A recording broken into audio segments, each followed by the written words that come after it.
You're watching Inside Automotive with Jim Fitzpatrick. Eyes are on the performance of U.S. automakers as they hold significant implications for the industry trajectory, especially as we shift gears into a much more electric future. Today, we're hearing from Marc Cannon, who's a former Chief Customer Experience Officer at AutoNation, on how automakers finished 2023. He'll also share his outlook for the industry as we move forward. So, Marc, thank you once again for taking the time out of your busy schedule to join us on CBT News. Hey, thank you for having me, Jim. I always appreciate it. Always appreciate talking to you. Sure, likewise. And we're happy to have your information, your content that you share with all of our viewers. We get so many great compliments and comments, I should say, about your insights. So thank you for that. What's your assessment of how U.S. automakers performed overall in 2023 in terms of sales and market share? Well, I think the big news is the fact that Hyundai surpassed Stellantis. Yeah. Into the number 4 spot, and Stellantis' market share went under 10%. I think that's pretty big news. And yeah, that is. As you and I have discussed, the Hyundai products, people are embracing them. They like their offers. They like where they are. So I think that's one of the big news. I think another one is the fact of the matter is that Ford gave a pretty robust outlook for 2024. Mm-hmm. So I think that's good.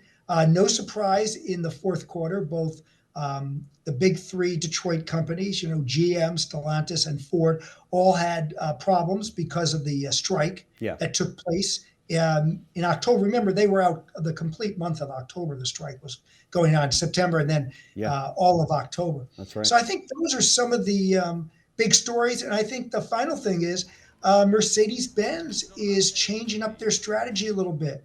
They realize that consumers and dealers are not loving the EVs. Yeah.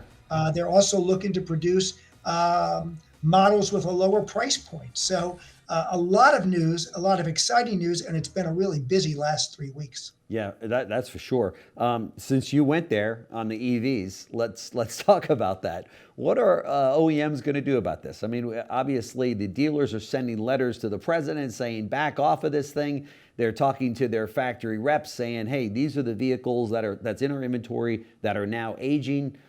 Thanks, but no thanks. We don't really need that. And consumers are just not there yet. They were there at a smaller number, but they're not there at the numbers that the OEMs wish they could be at. And they're saying, hey, we still got to have an infrastructure that we're not happy with. There's still range anxiety. There's a cost factor.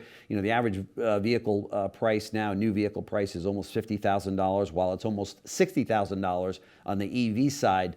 So there's a lot. I know there's a lot to unpack there, and I threw a lot at you. But what's your take on all of that? Well, I think Mercedes really sent the message across, and I think they finally heard it. The customer and the dealers are not embracing this. Right. So their strategy is going to change up. The UAW is not exactly thrilled. There's been some interviews with UAW members who say, hey, look, this could end up eliminating jobs. Yeah. And the consumer has sent this clear message across that we're not ready for it. So I suspect that General Motors in the fourth quarter basically had a little headwind right there with their EVs. Ford has had headwinds with their EVs. And I think the footprint is going to change. I mean, it's interesting because new vehicle inventories are up. And you made the great point. New combustion engines average about 50,000, EVs about 60,000. Gas is still reasonably low, right, compared to where we've been. Yeah. But the infrastructure is not even close to being there. That's right. And I think everybody is taking a shift and everybody is reassessing where they go. And I think Mercedes, who had made the huge bet, look at the Masters last year. That's all they talked about were EVs. I think everybody's changing course for 2024 and 2025. Yeah. You think Toyota got it right on all of this? Toyota was the one that everybody was beating up on a couple of years ago going, hey, what's going on? These guys are still big believers in a combustion engine and, that's not going to fly. And the whole industry is moving towards EVs. Yeah. And it looks like now Toyota's got the last laugh because they said, we're taking a wait and see here. I think Toyota exactly got it right, Jim. Yeah. They've got the hybrid products. They got everybody in that transition period. They're slowly going to move to the EVs. I think also Porsche, by the way, has gotten it right too. You look at the Panamera. Yeah. They've got the Taycan that's all electric, but now they've got the Panamera that's got the hybrid, the hybrid footprint Sure. also. Sure. So, but Toyota clearly got it right, and Toyota continues to be a strong performer here in the U.S. and their products quality, safety, all the things that people want. And they've got the hybrid, and that's where people are willing to go right now. They're not ready to go full EV. Yes, I realized some people pushed back that EV sales were growing, right? But not to the levels that anybody who's invested in this thinks they should be at. Right. And they own the hearts and minds of today's dealer, because there's not a dealer out there that doesn't want a Toyota franchise. And the ones that have a Toyota franchise always give them, 5 stars across the board for the relationship that they have with their OEM. In this case, it's Toyota, in every one of the surveys that NADA conducts and others. So it's a great franchise, but I think, kudos to them for getting it right on this EV thing. And I agree with you. Really and by the way, everybody wants a Toyota franchise, people want a Honda franchise, and now people want a Hyundai franchise. Yeah, for sure. And if I just mention a little bit on the dealer side, look, Lithia's on their mission to get 50 billion, right? Their revenues continue to grow. Group One is in the game. They're making a pretty nice size acquisition in the Baltimore, Washington, D.C. area, which, by the way, if I'm not wrong, has Honda and Hyundai included into those deals. And then you've got, Asbury, who we've talked a little bit about, is looking to move from CDK to maybe Tekion, and they've got a pilot going on with 4 stores, and they're pretty optimistic it's going to work out well, and they believe that 2025 will be a transition year in 2026. But I think the other thing is inventories are coming back at the dealership level. Yeah. And that doesn't play well for used vehicles, obviously. That's right. When supply comes back.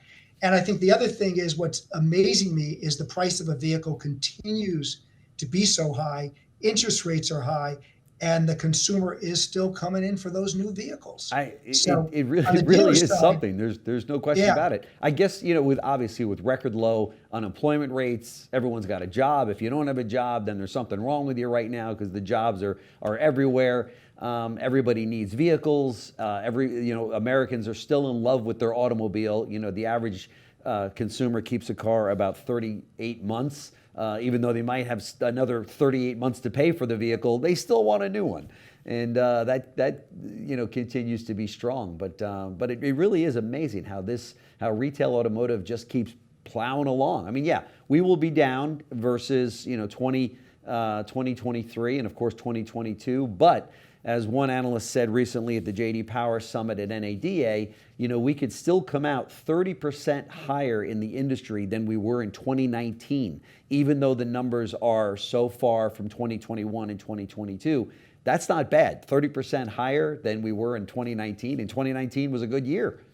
Yeah, that's all doable. I mean, that I can see that myself. I think at the dealership level, the big thing is the grosses. The gross is coming back to 2019 levels. Right. I don't think anybody doesn't expect that. But there is no question that there's a lot of growth opportunity going forward. I mean, think about it. When interest rates start to settle back down, which is going to happen sometime this year, that's all good signs for our industry. And now that we come off of the EVs, that's another good sign. And again, I think Ford was pretty bullish in their outlook for 2024. And, that's a good message that the industry wants to hear. Yeah. By the way, one other thing, I noticed today that on some of the Ford products, they've got some 0%. I noticed on the Ford Edge, there's a 0% offer out there. Yeah. So that's another good sign for the consumer. It is. And it looks like it looks like the Fed isn't going to be raising interest rates anytime soon. Is that from your standpoint? Is that what you're? Yeah, they're not going to raise interest rates. Look, they might not cut them as fast as people would like. Yeah. But remember, we're going into an election year. Yeah. The economy is still showing great signs. So, you expect to see interest rates come down a little bit, probably the summer, maybe the second half of the year. Sure. Can't see them going back up. And that's a good sign for the consumer. And it's a good sign for our industry. Yeah. And by the way, Home Depot today came out with a pretty bullish outlook for 2024. And, that all ties in. It's the consumer mindset. There's no question. That's right. That's right. It's interesting. Let me ask you this before I let you get out of here. We are in election year, as you just mentioned. Democrat versus Republican, which one is going to help or hurt this EV situation? I was going to say problem, but this EV situation that we're in. If a Trump administration should come back, does that really put the hurting on EVs, or what's your take on that? Well, the Democrats have been big advocates of EVs, and obviously that's a program. The Republicans have not been champions of EVs. Right.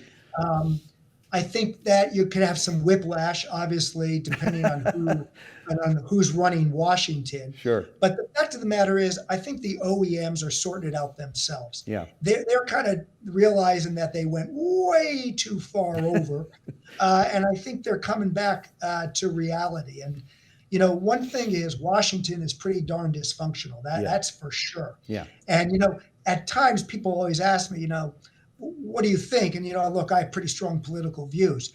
I like divided government. Nothing does better than divided government, because a lot of times nothing gets done. That's right. And sometimes we do better here with divided government and nothing getting done. Now, I'm not so sure lately divided government has worked that great. There are some basic things that do need to get done. That's right. But it's going to be wow, what an interesting election this is going to be. No question about it. And it's going to be something else to watch. There's no question. I just read a report that said that Congress currently has a 19% approval rating from the citizens of the U.S. And that's pretty low. I mean, wow. By the way, think about it. Think about this. You got an 81-year-old, a 78-year-old, yep. right, running for president right now. Maybe Nikki Haley can pull a miracle out. You got Congress that's under 20% approval. Yeah.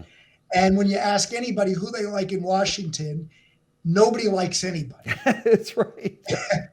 And it's crazy. I do believe, by the way, that if the economy continues to get better, obviously that will help the Democrats. And I think there's other issues that have nothing to do with the economy that haven't even begun to play out again this time around, that haven't passed elections. So God knows what we're going to see. But I'll tell you one thing. We as an industry, I'm glad to see we're pulling back a little bit off of EVs. Hybrids are a great solution. Yeah. We can get there, but let's invest in the infrastructure. That's right. That's right. We can stair step this thing, right? I mean, we're better than this in the industry. We can, to your point, gas, hybrid, and then when the infrastructure is there and everybody's ready for an EV, then let's go EV. And let me ask you this last question. Do you think that money could rectify the situation with EVs? And let me quantify that. If government and the OEMs were to put some crazy money in the way of rebates, whether it be customer or dealer rebates, on EVs, would we see those cars leave the lots quicker? I mean, I know my experience in the industry is that, man, when the OEMs wanted a car to go bye-bye and they've decided we're going to put money on the hood, guess what every single customer took a look at before they ever left that lot? Were those vehicles. And they had a unique way of finding their way in customers' garages, simply because those were the ones that had the heaviest bonuses on them. Do you think that that we could fix this problem by throwing some money at it? Yeah, well, I think we can do this. I think we can improve it, but to be honest with you, no. Yeah.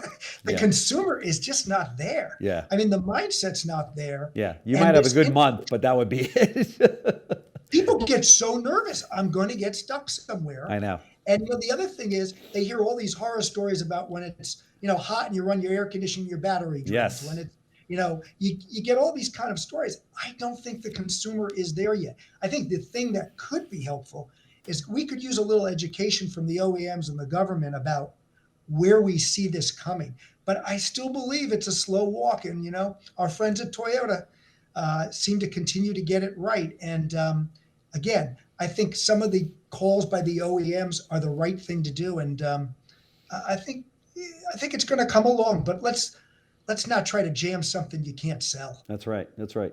Is it crazy that maybe some of the domestic OEMs should take their cues from a foreign-made brand like Toyota? Well, I think all of our companies are, global companies. Yeah. And, look, they've been a global leader, just like Mercedes has been a global leader on the premium luxury. And, if somebody's had success or hasn't had success at something, you learn the lessons and you kind of apply it going forward. So That's right.